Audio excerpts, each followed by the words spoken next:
Assalamualaikum warahmatullahi wabarakatuh. Selamat pagi dan selamat bergabung kembali di kuliah kita pada hari ini. Nah, hari ini kita akan melanjutkan pembahasan kita tentang protein dalam pangan. Ya. Eh,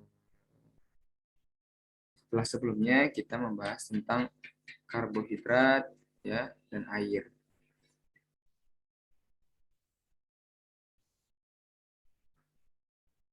Apa itu protein? Ya, protein itu merupakan molekul berukuran besar, ya, eh, yang tersusun atas rantai asam amino dan ditemukan dalam setiap sel, ya, dan berfungsi dalam semua proses dan beberapa fungsi fisiologis tubuh. Dalam proses biosintesisnya, ya, protein itu memiliki sequence atau memiliki komponen yang merupakan asam amino, dan asam amino ini ditentukan oleh DNA. Dan kalau dalam konteks pangan, protein itu merupakan zat makanan yang penting dalam tubuh.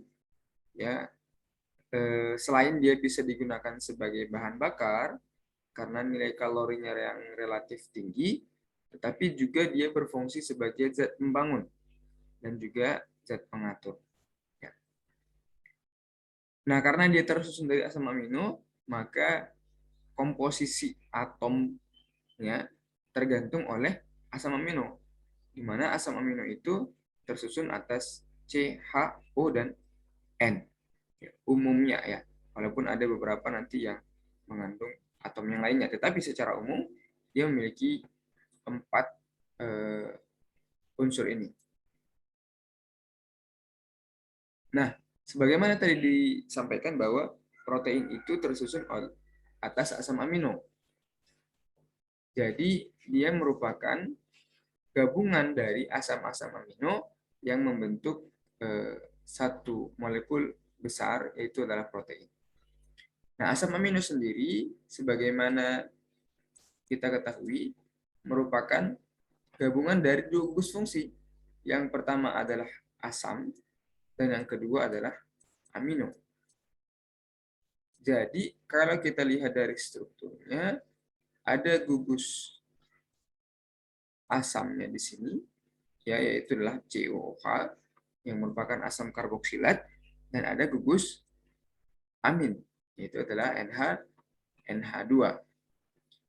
Nah, yang membedakan satu asam amino dengan asam amino yang lainnya nanti adalah di gugus R. R ini bisa terdiri dari komponen sederhana, yaitu CH3, sampai kepada komponen yang paling kompleks, yang membentuk benzen atau membentuk cincin aromatis. Nah, sehingga sifat dari asam amino itu secara tidak langsung ditentukan oleh R. Kalau R-nya merupakan hidrofilik, maka protein itu akan bersifat hidrofilik. Kalau R-nya itu bermuatan negatif, maka dia akan mempengaruhi protein itu sehingga bermuatan negatif. Dan di sini ada C alpha. C alpha ini adalah C yang berikatan langsung dengan gugus fungsinya. Nah, ini ya strukturnya. Kita bisa lihat di sini. Ini side chain-nya adalah R. Jadi R ini juga sering disebut dengan side chain, ya, rantai sampingnya. Dan ini adalah amin grupnya. NH2, COOH adalah grup asamnya. Nah, asam amino yang paling sederhana itu adalah glisin, di mana side chain-nya itu atau nilai R-nya tadi itu hanya satu atom H. Dan ini paling sederhana. Sehingga glisin ini merupakan asam amino yang paling sederhana. Nah, kemudian ada sebagai contoh lagi ada aspartic acid atau asam aspartat. Di mana di sini side chain-nya terdiri dari CH2 dan COH. Sehingga dia diberi karakter tambahan, yaitu adalah asam. Karena di samping dia punya asam dan amino, dia juga punya gugus asam tambahan. Sehingga dia bersifat lebih asam. Nah, kemudian ada fenilalanin. Nah, fenilalanin ini side chain-nya itu tersusun atas rantai CH2 dan benzen. Nah, sehingga tadi sebagaimana yang saya sampaikan di awal, maka karakter dari protein itu, ya, sifat fisik dan sifat kimianya itu dipengaruhi oleh side chain-nya atau R-nya di sini. Nah, dalam proses biosintesisnya, dari mana asam amino itu datang dan bagaimana membentuk protein, ya, kita review sedikit, ya, bahwa asam amino itu disusun atau terbentuk oleh pasangan basa nitrogen, ya, dia tersusun oleh 3 basa nitrogen yang membentuk satu set, ya, sehingga dia membentuk satu asam amino. Sebagaimana contoh di sini, kita bisa melihat leusin. Leusin ini bisa terbentuk dari 4 jenis, ya, susunan basa nitrogen. Ada CuU, CuC, CuA, dan CuG. Nah, ini akan membentuk asam amino leusin. Dan seterusnya. Artinya, basa nitrogen itu datang dari mana? Tentunya dari komponen atau penyusun rantai DNA. Nah, jadi secara biosintesisnya, secara sintesis secara alami dalam tubuh makhluk hidup, bahwa asam amino itu dihasilkan dari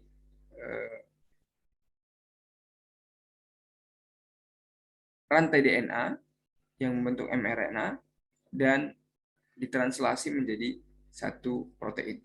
Nah, di sini kita bisa melihat ada apa namanya abbreviation-nya, bahwa ada pengistilahannya. Serine itu bisa disimbolkan dengan S, cysteine dengan C, gitu ya, W dengan triptofan, kemudian arginin dengan R, dan seterusnya. Nah, struktur protein itu, ya, sebagaimana tadi kita ketahui, tersusun atas rantai asam amino, ya, dan diklasifikasikan berdasarkan urutan asam aminonya. Nah, satu asam amino dia akan membentuk dipeptida. Artinya dia akan membentuk dipeptida dengan asam amino yang lain, ya. 2 asam amino. Dan 2 asam amino membentuk ikatan lagi dengan satu asam amino yang lainnya sehingga dia membentuk tripeptida. Ya, jadi dipeptida 2 asam amino, tripeptida 3 asam amino, polipeptida 10 asam amino, kurang lebih 10 asam amino, dan protein itu tersusun atas lebih besar dari 50 asam amino. Dan umumnya dalam satu protein itu, ya, terdiri dari 100 sampai dengan 10.000 asam amino. Dan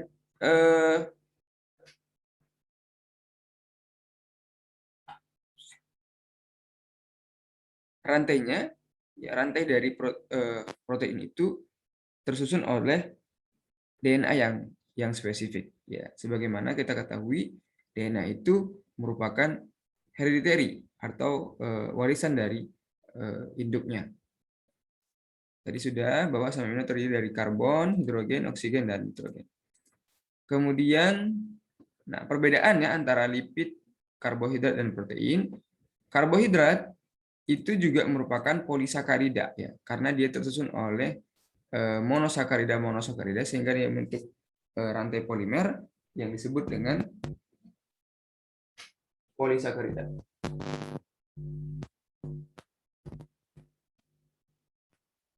Sedangkan kalau lipid dia bukan Polisakarida artinya dia tidak tersusun oleh monomer-monomer, dia hanya tersusun oleh asam lemak dan trigliserida.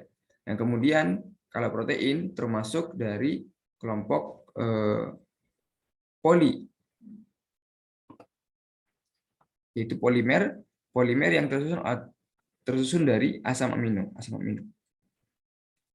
Jadi monomernya adalah asam amino.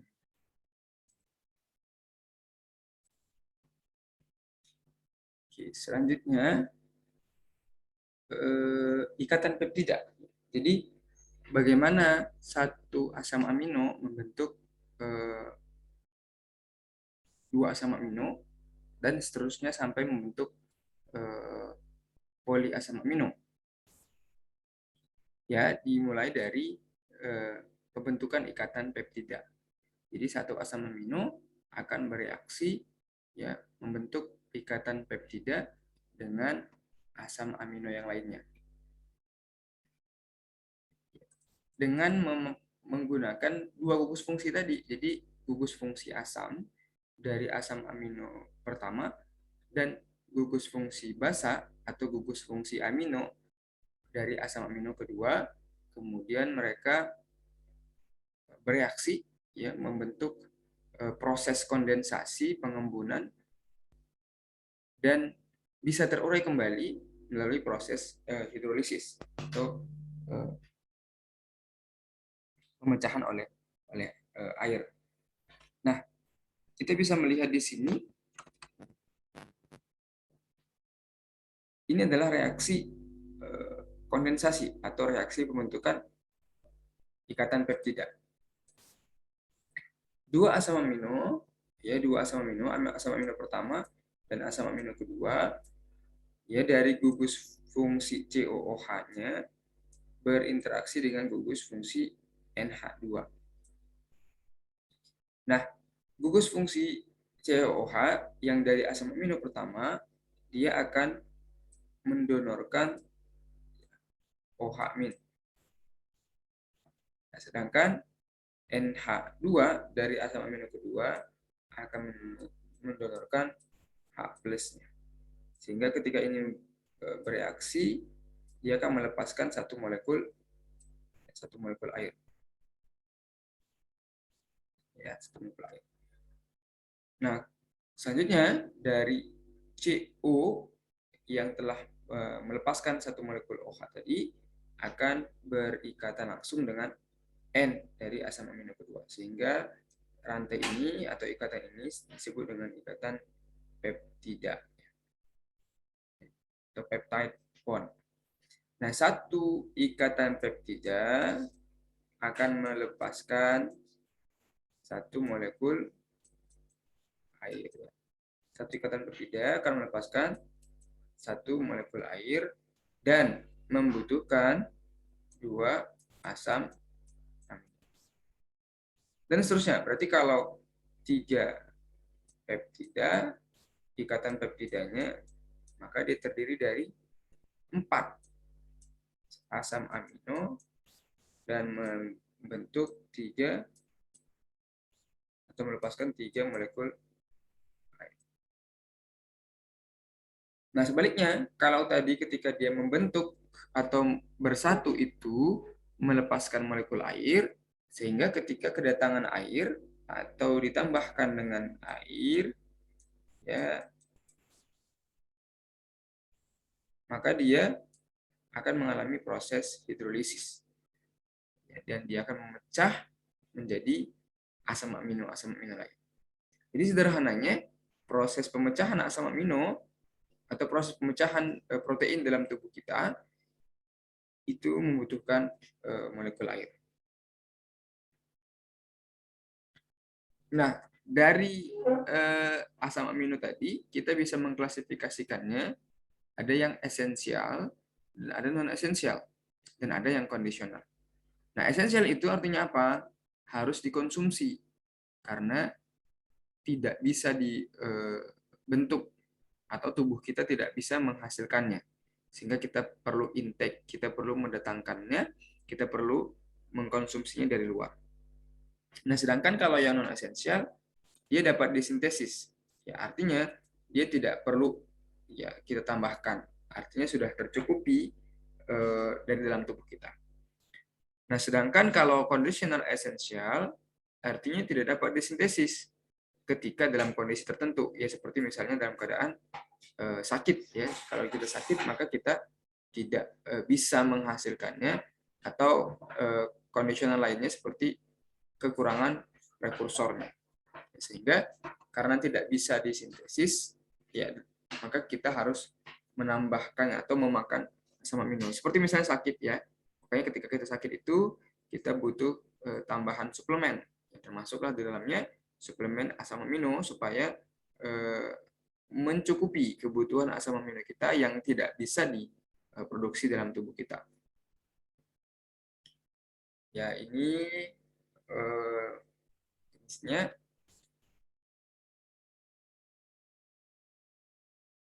Ada yang esensial tadi, histidin, isoleusin, leusin, metionin, lisin, sampai dengan valin. Nah, ini adalah asam amino yang perlu kita intake tadi dari luar ke dalam tubuh kita. Kemudian yang non esensial ada alanin, ada arginin, asparagin, aspartik, sistin, glutamid, dan sampai dengan tirosin. Dan di sini ada superscriptnya B. B itu artinya adalah conditional essential. Jadi B ini adalah conditional essential. Arginin, sistin, glutamin, glisin, prolin, dan tirosin merupakan asam amino esensial. Nah, karena berbeda atau bervariasi dari side chain-nya tadi, side chain-nya yang berbeda, maka asam amino itu diklasifikasikan. Ya, ada yang disebut dengan asam amino alifatik, ya. Kemudian ada yang asam amino aromatik, dan ada asam amino yang bersifat basa. Ya. Nah, yang termasuk asam amino alifatik itu adalah glisin, alanin, valin, leusin, isoleusin, dan prolin. Ya. Glisin, alanin, valin, leusin, isoleusin, dan prolin. Ini merupakan asam amino yang tergolong alifatik. Nah, kemudian asam amino yang tergolong aromatik, yang terdiri dari fenilalanin, tirosin, dan triptopan. Karena dia memiliki gugus atau cincin aromatis, ya. Fenilalanin, tirosin, dan triptopan. Sedangkan gugus atau asam amino basa dia memiliki ekstra basa, ya, di samping NH dan COOH dari gugus fungsi asam aminonya, dia punya gugus fungsi basa tambahan, ya, NH3 tambahan, sehingga dia bersifat lebih basa dan digolongkan ke dalam asam amino yang bersifat basa. Kemudian ada asam amino yang lainnya seperti arginin. Arginin juga sama, dia memiliki NH, ya, NH dan NH2 plus tambahan. Kemudian juga histidin. Histidin juga merupakan asam amino yang bersifat basa. Jadi tiga ini ya, lisin, arginin, dan histidin. Kemudian kalau tadi ada basa maka ada yang sifatnya asam juga, sehingga penamaannya juga ditambahkan dengan karakternya, yaitu asam. Ya, aspartic acid dan glutamic acid, asam aspartat dan asam glutamat. Nah, jadi dia di samping NH3 dan COOH sebagai gugus fungsi asam amino, dia punya COOH tambahan, dia punya COOH tambahan. Kemudian ada yang amida. Amida itu artinya dia yang tidak bermuatan, ya. Jadi hanya berupa NH2 dan berupa NH2. Kemudian ada yang hidroksi amino acid. Jadi asam amino yang terhidroksi, ya, dia memiliki gugus OH tambahan. Jadi dia disebut dengan hidroksi amino acid, itu adalah serin dan treonin. Sedangkan kalau tadi ada hidroksi, yang lainnya ada sulfur. Maka tadi di awal kita sampaikan bahwa di samping dia terdiri dari atom C, H, O, dan N. Tetapi pada beberapa asam amino, yaitu cysteine, methionine, dan selenocysteine, dia memiliki atom sulfur atau sulfur amino acid. Cysteine, methionine, dan selenocysteine. Ini pengklasifikasian dari asam amino. Nah, kemudian ada yang namanya derivat asam amino. Derivat asam amino ini ya merupakan turunan dari asam amino yang terkadang dia didapatkan eh, dalam protein. Jadi dia juga beberapa case itu dia menyusun struktur dari protein. Termasuk dalam kolagen ya. Dalam kolagen itu ada kita bisa mendapatkan hidroksiprolin misalnya ya dalam kolagen. Nah, bagaimana proses pembentukan dari semua derivat ini itu terjadi dalam proses PTM ya, Post Translation Modification. Jadi dalam translasi ya, dalam translasi ketika mRNA itu dirubah menjadi asam amino,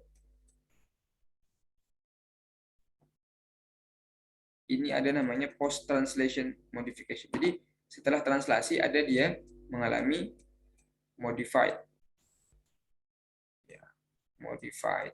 Dan dari modifikasi ini didapatlah turunan-turunan dari atau derivat dari asam amino ini.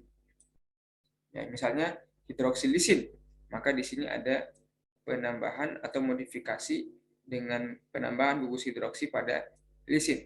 Ada lagi hidroksiprolin, asam aminonya prolin dan ditambahkan gugus fungsi OH. Ya. Dan seterusnya. Ya. Nah, di samping itu juga asam amino penting ya untuk membangun atau membentuk rasa.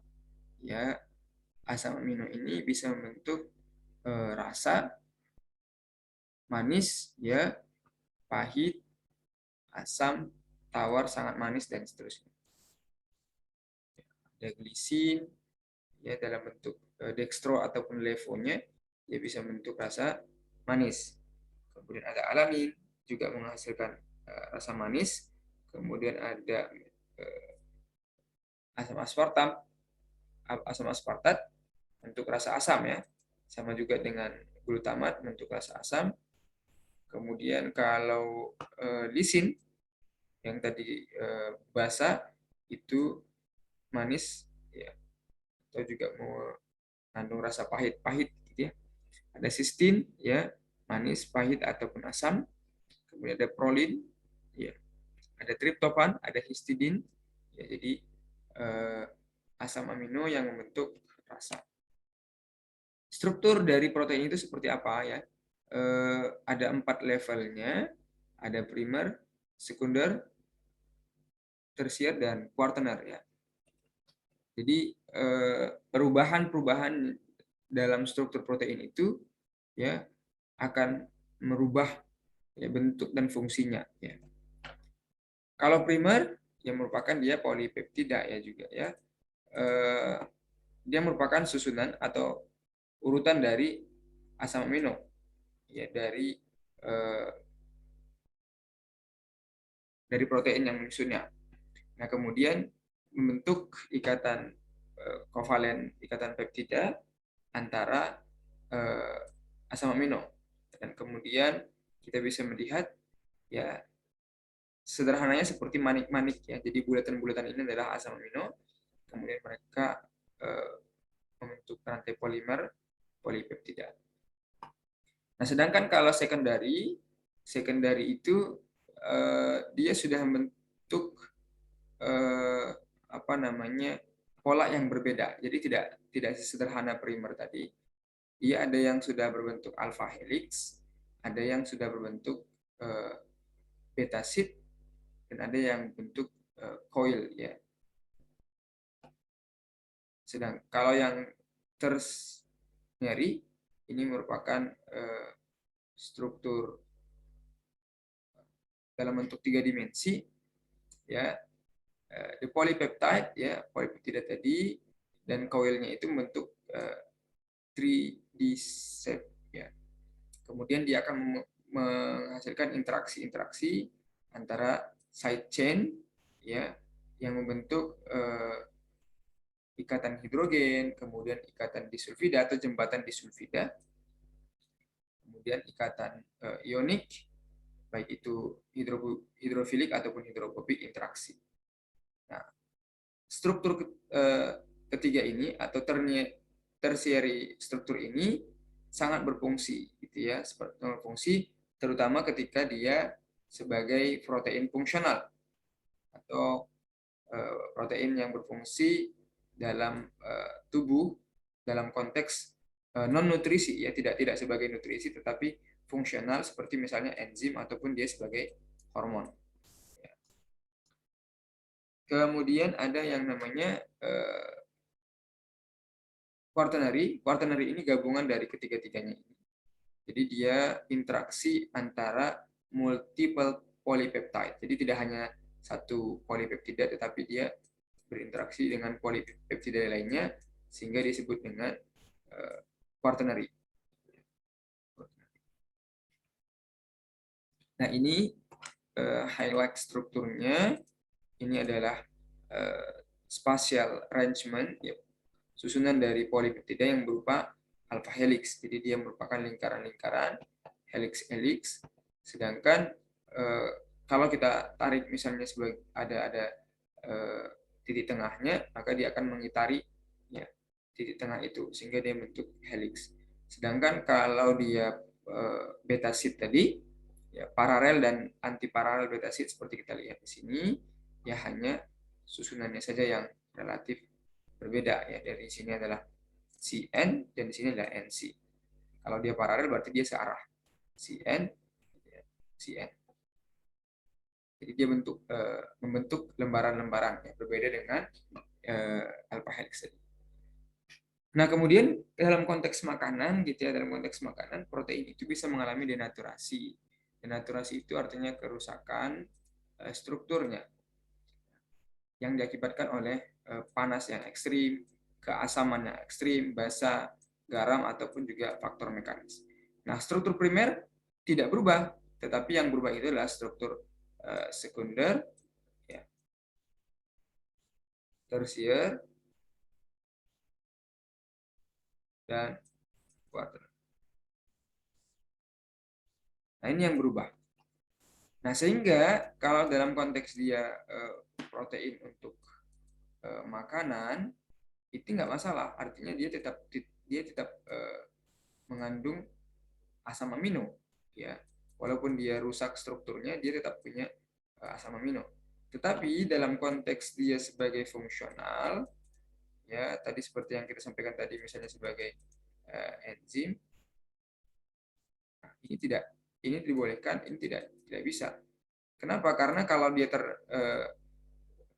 terdenaturasi, struktur ketiganya tadi, dia tidak akan memiliki struktur yang rigid, artinya strukturnya rusak. Kalau strukturnya rusak, maka tidak akan bisa berinteraksi dengan substrat tertentu, ya. Karena kan kalau dalam konteks fungsionalnya sebagai enzim, enzim itu bekerja secara spesifik dengan substratnya. Jadi kalau perubahan struktur dari protein itu, maka dia akan mengganggu interaksinya dengan enzim. Tapi kalau dalam konteks makanan tidak masalah, karena dalam makanan kita mengkonsumsi protein itu untuk dipecah menjadi asam amino, gitu. Nah, ini seperti ini misalnya ketika dia dalam bentuk struktural 3 dimensi, ya, atau tersier struktur, dia bisa berubah dan terdenaturasi. Terakhir, ya, proses penghancuran makanan dalam tubuh. Yang pertama, protein itu masuk dalam mulut kita dan kelenjar ludah, ya. Jadi secara mekanik itu di digest, ya, protein, ya, melalui kunyahan, ya, kunyahan, kriwing. Kemudian tearing, yaitu yang kita robek, kemudian mix, ya, dicampurkan dengan ini air ludah ya, dengan ludah yang mengandung enzim di dalamnya untuk membentuk satu bolus. Jadi ludah campur dengan protein-protein tadi. Nah, dari bolus tadi ya dia masuk ke dalam perut ya. Kemudian dalam perut kita itu dia memiliki asam klorida. Nah, asam ini akan mendenaturasi protein ini dan mengaktifasi pepsinogen. Ya, pepsinogen ini akan menghasilkan enzim pepsin, dan di mana pepsin ini berfungsi untuk break atau memecah polipeptida ke dalam polipeptida yang lebih sederhana. Jadi kalau misalnya 100 tadi dipotong-potong menjadi 50, 25 dan seterusnya. Kemudian di usus halus dan pankreas, ya enzim ya dari pankreas masuk ke dalam usus kecil ya, usus kecil, small intestine. Kemudian dia melanjutkan proses cleavage, proses pemotongan peptida ya dari polipeptida tadi menjadi dipeptida, tripeptida dan single amino acid. Ya, jadi dari usus halus, ya, usus kecil ini, selanjutnya ya dari lapisannya, lapisan usus halus ini, usus kecil ini, tripeptida, dipeptida yang ada dalam di permukaan sel intestin, ya, kemudian dia akan menghasilkan single amino acid. Nah, kalau sudah dalam kondisi single amino acid, maka tubuh kita ya akan bisa mengabsorbnya. Saya rasa cukup sekian untuk diskusi kita pada pagi hari ini. Ya, teman-teman nanti akan melanjutkan dengan post test yang bisa diakses di linknya di LMS.